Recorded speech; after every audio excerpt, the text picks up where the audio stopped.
Hei kaikki, olen tehnyt teille uuden version harjoitteludatasta. Se on versio 3 ja näillä videoilla kerron, miten saat tämän käyttöösi ja annan parilla muulla videolla vinkkejä, mistä on hyötyä 3. jakson aikana.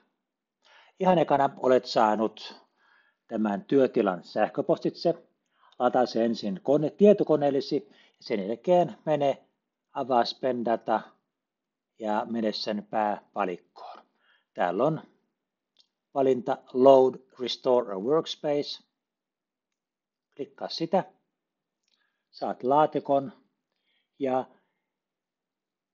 latauksista vedä tämä zip-tiedosto suoraan tähän laatikkoon. Pane Next.